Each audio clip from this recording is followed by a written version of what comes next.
बॉलीवुड में अभिनेता तो बहुत हैं, लेकिन कुछ ही अभिनेता ऐसे हैं जब उनकी एंट्री बड़े पर्दे पर होती है तो उनका किरदार बोलता है। किरदार चाहे कुछ भी हो, वो उसमें इतना ढल जाते हैं कि लोग उनको उनके किरदार और संवाद से याद करने लगते हैं। और यही एक कलाकार की असली सफलता होती है कि लोग उन्हें नाम से नहीं बल्कि उनके किरदार से याद करें। फिल्म मिस्टर इंडिया में अमरीश पुरी का किरदार मोगैम्बो और उनका एक डायलॉग मोगैम्बो खुश हुआ आज भी हमारे जहन में जिंदा है। इसी तरह से दिलवाले दुल्हनिया ले जाएंगे फिल्म में अमरीश पुरी द्वारा निभाया गया किरदार और उनका एक डायलॉग जा सिमरन जा जी ले अपनी जिंदगी।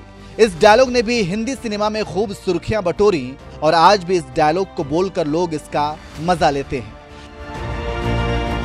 वैसे आपको एक और बात बता दें कि हिंदी सिनेमा हमेशा से हीरो के इर्द गिर्द ही घूमता है और दर्शकों की सारी तालियां फिल्म का हीरो ही बटोरता है। लेकिन हिंदी सिनेमा में कुछ ऐसे सुपर विलेन गुजरे हैं जो हीरो पर भारी पड़ते थे और जब भी नायक उनके साथ कोई सीन शेयर करते थे तो उन्हें इनसिक्योरिटी रहती थी, क्योंकि एक खलनायक होने के बाद भी वे दर्शकों के दिमाग पर छा जाते थे और दर्शक उनके किरदार को याद रखते थे। उन्हीं खलनायकों में एक का नाम है अमरीश पुरी का।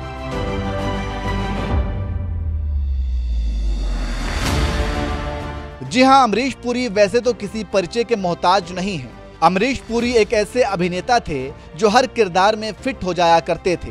बात चाहे सुपर विलेन मोगैम्बो के किरदार की हो या फिर दिलवाले दुल्हनिया ले जाएंगे फिल्म में एक पिता के किरदार को निभाने की हो।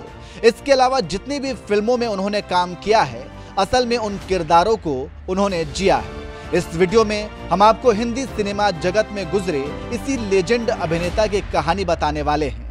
आपको बताएंगे कि अमरीश पुरी का हिंदी सिनेमा में कैसे आना हुआ, हीरो बनने आए अमरीश पुरी आखिर विलन कैसे बन गए, बॉलीवुड में सबसे बड़ा खलनायक इन्हें क्यों कहते हैं और फिल्मों के हीरो इनसे असुरक्षित महसूस क्यों करते थे। तमाम जानकारी हम आपको इस वीडियो में देंगे, तो इसे अंत तक जरूर देखिएगा।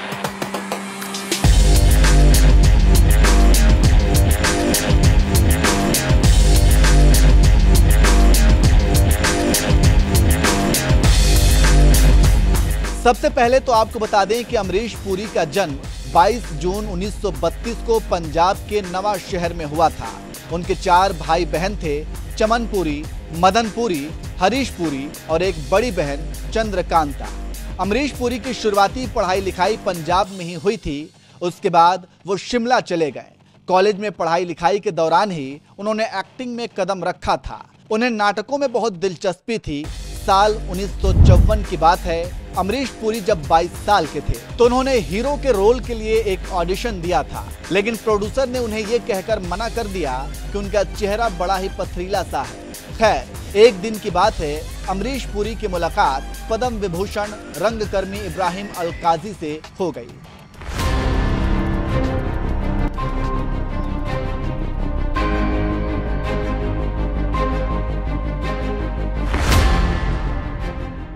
बस उसी दिन से उनकी किस्मत बदल गई।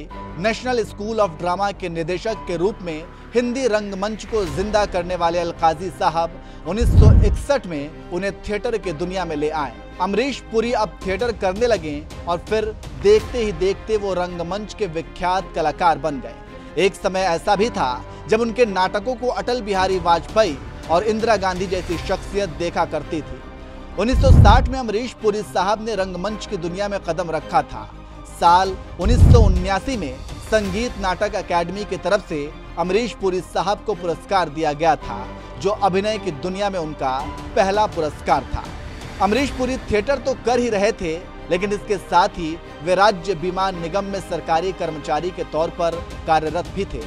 वैसे तो अमरीश पुरी नौकरी छोड़ देना चाहते थे, लेकिन उन्हें कहा गया कि जब तक फिल्मों में कोई अच्छा रोल नहीं मिलता तब तक वे ऐसा ना करें। आखिरकार एक दिन एक नाटक के दौरान डायरेक्टर सुखदेव की नज़र उन पर पड़ गई। उसके बाद साल 1971 में उन्होंने अपनी फिल्म रेशमा और शेरा में एक मुस्लिम किरदार के लिए उन्हें कास्ट कर लिया। हालांकि इससे पहले भी अमरीश पुरी ने फिल्म प्रेम पुजारी में एक छोटा सा किरदार निभाया था, लेकिन तब तक उनको खास पहचान नहीं मिली थी। साल 1987 में उनके करियर में अभूतपूर्व परिवर्तन हुआ दरअसल डायरेक्टर शेखर कपूर बच्चों को केंद्र में रखकर एक फिल्म बनाना चाहते थे जो इनविजिबल मैन के ऊपर आधारित हो।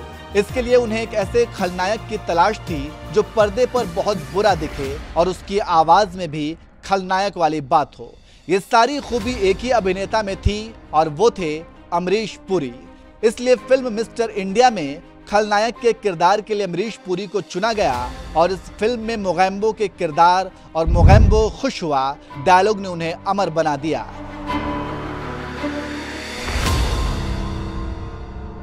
इस फिल्म के बाद अमरीश पुरी की किस्मत ही बदल गई और वे बॉलीवुड में एक सुपर विलन के तौर पर प्रसिद्ध हो गए। उसके बाद फिल्म अजूबा में शैतान जिंदाबाद बोलने वाले वजीर आला का किरदार हो या फिल्म तहलका में डोंग कभी रॉन्ग नहीं होता बोलने वाले खलनायक डोंग का किरदार हो या फिल्म गदर में अशरफ अली का किरदार हो, इन सारे किरदारों ने अमरीश पुरी को एक खूंखार खलनायक के तौर पर अमर कर दिया। अमरीश पुरी ने 30 साल से भी ज्यादा करियर में लगभग 450 से भी ज्यादा फिल्मों में काम किया और इस तरह से वे बॉलीवुड में सबसे महंगे और एक खूंखार विलन बन गए। अमरीश पुरी की बिजली की तरह कड़कती आवाज के सामने नायकों का किरदार भी दब जाया करता था, इसलिए फिल्मों के हीरो उनके साथ पर्दे पर एक्टिंग करने से भी कतराते थे।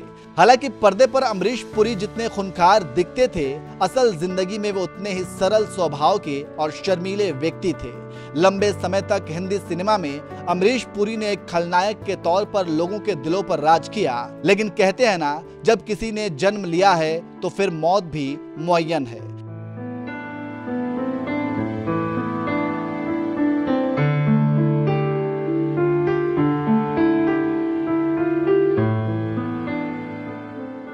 बारह जनवरी 2005 अमरीश पुरी की जिंदगी का आखिरी दिन था।